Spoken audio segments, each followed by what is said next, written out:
এই পোস্টে আমি চেষ্টা করলাম বড়মা সম্পর্কে বিস্তারিত তথ্য আপনাদের সামনে পৌঁছে দেওয়া। যারা ট্রেনে করে বড়মা দর্শন করতে আসছেন তারা ট্রেন থেকে নেমে হেঁটেই বড়মার মন্দিরে পৌঁছাতে পারেন মাত্র 5 মিনিটের ব্যবধান। যারা টোটো অথবা রিক্সা ভাড়া করতে চাইছেন তাদের বলে রাখি, এখানে ভাড়া কিন্তু 10 টাকা, তার বেশি ভাড়া দেবেন না। যদি দুজন ওঠেন তাহলে কিন্তু 20 টাকা, 10 টাকা করে মাথা পিছু।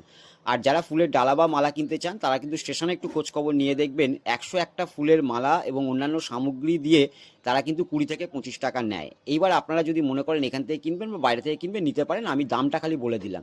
এখানে সকাল 8টা থেকে দুপুর 2:30 পর্যন্ত মায়ের পুজো নেওয়া হয়, আবার বিকেল 4টে থেকে রাত্রির 8টা পর্যন্ত পুজো নেওয়া হয়। মাঝে সময়টুকু বন্ধ থাকে। সন্ধ্যা আরতি 6:30টায়।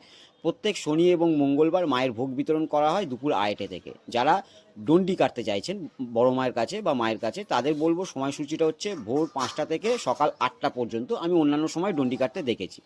যারা ডন্ডি কেটে বড়মার সামনে পুজো দিতে আসছেন বা বড়মার কাছে পুজো দিতে আসছেন তাদের কিন্তু কোনো লাইনে দাঁড়ানোর প্রয়োজন নেই বা লাইনে দাঁড়াতে হয় না। এটা ভালো ব্যবস্থাপনায় বড়মার কর্তৃপক্ষে। আর এইবার বলে রাখি আর একটা কথা, যারা বয়স্ক মানুষ তারা তো এই ভিড়ে বড়মার কাছে পৌঁছানো একটুখানি কষ্টসাধ্য ব্যাপার হয়ে পড়ে। যারা কাছে পিঠে থাকেন তাদের জন্য একটু বলে রাখি, 6:30টার পর আসবেন। বেশিরভাগ ক্ষেত্রে বেশিরভাগ দিনই, হয়তো খুব কম দিন গেছে যেদিনকে 6:30টার পর ফাঁকা হয়নি, 6:30টার পর থেকে 8টা পর্যন্ত কিন্তু একদম ফাঁকা থাকে। আপনারা কিন্তু বড়মার কাছে ভক্তি ভরে পুজো দিতে পারবেন, বড়মাকে দর্শন করতে পারবেন। ওই সময়টাই আসা বেস্ট। আর আরেকটা কথা একটু বলে রাখি, মায়ের কিন্তু প্রসাদ, সন্দেশ প্রসাদ প্রায় প্রত্যেক দিনই দেওয়া হয়।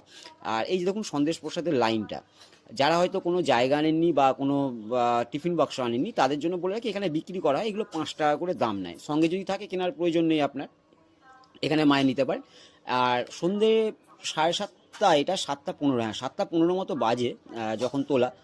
কতটা ফাঁকা দেখুন মায়ের মন্দিরটা। আমি যে দিক দিয়ে ঢুকেছিলাম সেই দিক দিয়েই বেরিয়েছি, যেটা নিয়ম না, আমি জাস্ট অন্য ভিডিওতে দেখেছি। এই যে বড় মার দর্শন করে আপনারা কিন্তু এই সময় একদম ফাঁকায় ফাঁকায় যেতে পারেন। আর একটা কথা বলে রাখি, যারা ধরুন মায়ের ফটো কিনতে চাইছেন তাদের বলবো একটু নেমে এদিক ওদিক করে একটু খোঁজ খবর করে নেবেন 2-3 জনের কাছ থেকে, যেখানে পাইকারি হারে ফটো বিক্রি করা হয়। 2-3টে দোকান আছে পাইকারি হারে বিক্রি করে অন্যান্য দোকানগুলোকে, আমি নাম নিতে পারবো না এখানে তাই নাম নিলাম না।